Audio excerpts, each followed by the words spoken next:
اور اس میں سے کم آپ کو 2 میچز جیتنے ہیں. آپ بنگلہ دیش کو میں نے جیسے پہلے کہا کہ ایزی نہیں لے سکتے، لیکن آپ کو نیوزی لینڈ اور بھارت میں سے بھی کسی ٹیم کے خلاف میچ جیتنا ہوگا. آپ کوشش کیجئے دونوں جیتے، لیکن چونکہ نیوزی لینڈ کے خلاف آپ کھیلیں گے کراچی میں، اور کراچی میں نیوزی لینڈ آپ کو ہرا چکا حال ہی میں 14 تاریخ کو ابھی. اب آپ اس کے خلاف پھر نیوزی لینڈ کے خلاف یہیں کراچی میں ہی کھیلیں گے، تو نیوزی لینڈ کا پلہ بھاری ہوگا. لیکن جب آپ دبئی کھیلنے جائیں گے تو وہ ایک نیوٹرل پلیس ہے، نیوٹرل مقام ہے، اس کی وکٹ دونوں ٹیموں کے لیے برابر ہوگی. لیکن آن پیپر بھارت کی ٹیم پاکستان سے زیادہ قوی ہے، زیادہ طاقتور ہے، اسٹرانگ ہے، تو پلہ جو ہے وہ بھارت کے سائڈ جھکتا ہے. یعنی یہ دونوں میچز پاکستان کے لیے جیتنا جوئے شیر لانے کے مترادف ہے، اور اس میں پاکستان کو تگ و دو کرنا پڑے گی.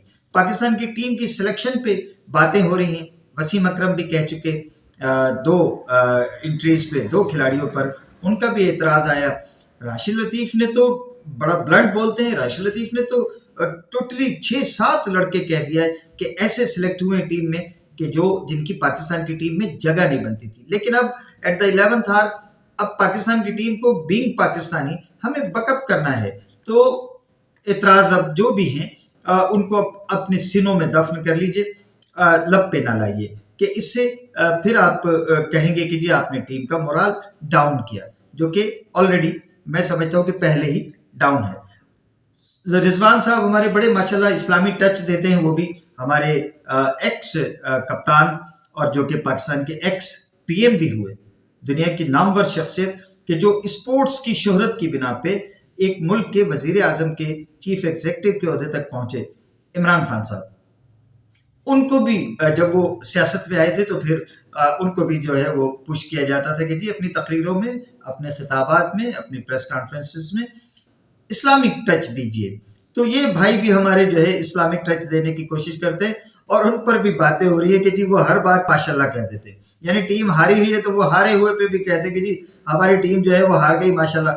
تو اس پہ اعتراضات اٹھ رہے ہیں میڈیا میں. ہمارے کچھ سینئر دوست جو ہیں وہ کہہ رہے ہیں کہ بھائی ماشاءاللہ اور انشاءاللہ جو ہے ان کے مقام ہیں، ان کی سچویشنز ہے، سچویشن کے حساب سے انشاءاللہ استعمال کیا جاتا ہے، اور سچویشن کے حساب سے ماشاءاللہ استعمال کیا جاتا ہے. رضوان بھائی جہاں انشاءاللہ کہنا ہے وہاں ماشاءاللہ کہہ دیتے ہیں، اور جہاں اللہ کی پناہ چاہیے ہوتی ہے وہاں پہ بھی وہ جو ہے وہ ماشاءاللہ کہہ دیتے ہیں.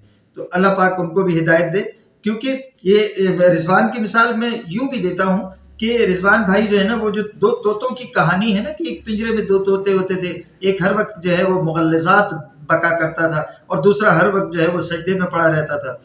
تو کسی نے کہا کہ یار ہے وہ تو خیر اللہ کا ولی ہے، وہ ہر وقت طوطا جو ہے وہ سجدے میں پڑا رہتا ہے، یہ جو مغلظات بکتا ہے اس پہ کوئی طوطی لا کے چھوڑیے یہ بھی سیدھا ہو جائے گا. معلوم ہوا کہ وہ جب طوطی لا کے کسی نے وہ ان 2 طوطوں کے پنجرے میں چھوڑی تو وہ طوطے نے یک لخت وہ جو مغلظات بکتا تھا اس نے وہ جو سجدے میں گرا ہوا تھا اس کو کہا کہ اٹھ جا بھائی اٹھ جا، تیری دعا پوری ہو گئی. تو رضوان بھائی جو ہیں ہمارے وہ بڑی نمازیں اور بڑے ماشاءاللہ جو ہے وہ مبلغ ہیں، تبلیغ کا بھی جو ہے وہ مشن کرتے ہیں. اکثر خبروں میں اور تصویروں میں رہتے ہیں کہ جی وہ تبلیغ کرنے گئے ہوئے تھے یا کہیں انہوں نے بیٹھ کے تبلیغ کی. تو ان کا بھی مدعا جو تھا نا وہ یہ کپتانی تھی، اور اس کے لیے انہوں نے دعاؤں اور وظیفوں کے ساتھ ساتھ تمام حربے استعمال کیے. مگر اب وہاں پہ وہ پہنچ گئے ہیں کہ جہاں ٹیم ہارتی ہے تو وہ کہتے ہیں جی جس روز ٹیم ہارتی ہے وہ دن بڑا مشکل ہوتا ہے. اور جناب وہی جو باتیں کل کوئی ہارا ہوا کپتان کرتا تھا اور پورا میڈیا اس کے بخیے ادھیڑ دیتا تھا، اور اس ہیرے کو ایک کوئلہ بنا کے چھوڑ دیا ہے پاکستان کے میڈیا نے اور پاکستان کی کرکٹ کے بدخواہوں نے. تو اب یہ سچویشن جو ہے وہ رضوان بھائی کے لیے بھی ایک بڑا چیلنج ہوگا آئی سی سی چیمپئنز ٹرافی کا جیتنا.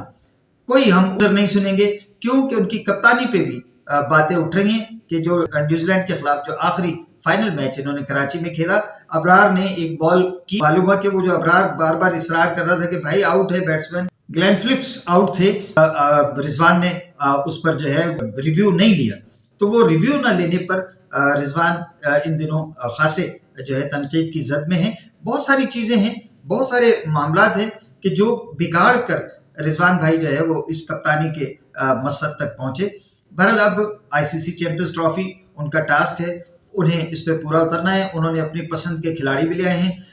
خوشدل شاہ پہ وہ بہت خوش ہیں, رانا فہیم اشرف پہ وہ ناخوش ہیں جیسے کہ میڈیا میں اطلاعات ہیں. تو جناب یہ 62 کروڑ سے زائد کی رقم کی حامل آئی سی سی چیمپئنز ٹرافی جو کہ فاتح ٹیم کو ملے گی, اس کے ساتھ ساتھ جو رنرز اپ ٹیم ہوگی وہ بھی کوئی 32 کروڑ سے زائد کی رقم حاصل کرے گی, اور جو ٹیمیں اس میں سیمی فائنل میں شکست سے دوچار ہوں گی وہ بھی کم و بیش ایک ایک ٹیم جو ہے وہ 15 کروڑ روپے اس کو بھی بطور انعام ملیں گے. اور اس چیمپئن شپ میں شرکت کے عوض بھی ہر ایک ٹیم کو تقریباً کوئی 3 کروڑ روپے کی پاکستانی رقم جو ہے وہ بھی ملے گی. تو یہ اتنی بڑی رقم پاکستان کے کھلاڑی بھی چاہیں گے, اور پاکستان کی عوام تو ٹرافی کو دیکھ رہی ہے. یہ رقم سے اور دولت سے یہ تو کھلاڑیوں کو اور بورڈ کو غرض ہوگی.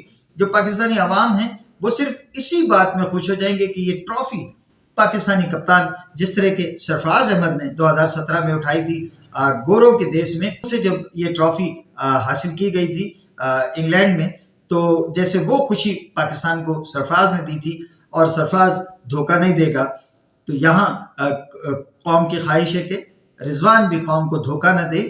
ان کو ٹیم جو بھی ملی ہے اب انہیں اسی ٹیم سے جیت کے دکھانا ہے.